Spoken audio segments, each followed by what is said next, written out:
எல்லாருக்கும் வணக்கம். This is Bindu Patrick and welcome back to Bipa Designer Studio. இன்னைக்கு வீடியோல நம்ம ஒரு different type of silk thread bangles எப்படி செய்யறதுன்னு பார்க்கலாம் வாங்க.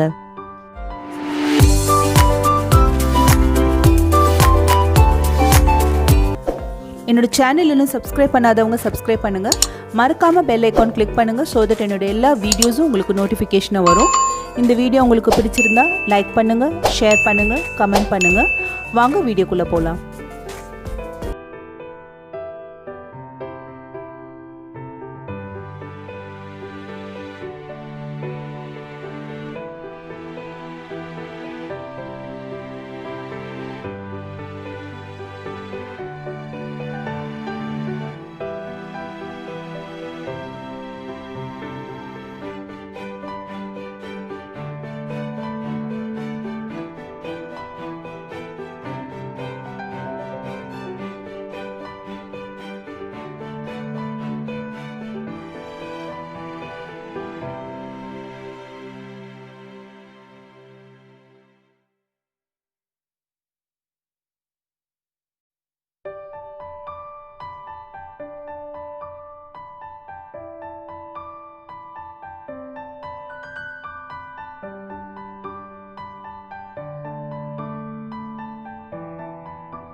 ரொம்ப ஈஸியாக பண்ணக்கூடிய பேங்கிள்ஸ் இது. எல்லோரும் வீட்டில் ட்ரை பண்ணுங்கள். இந்த வீடியோ உங்களுக்கு பிடிச்சிருக்குன்னு நம்புகிறேன். இந்த வீடியோ பிடிச்சிருந்தனா லைக் பண்ணுங்கள், ஷேர் பண்ணுங்கள், கமெண்ட் பண்ணுங்கள். மறக்காமல் சப்ஸ்கிரைப் பண்ணுங்கள். தேங்க்யூ ஃபார் வாட்சிங்.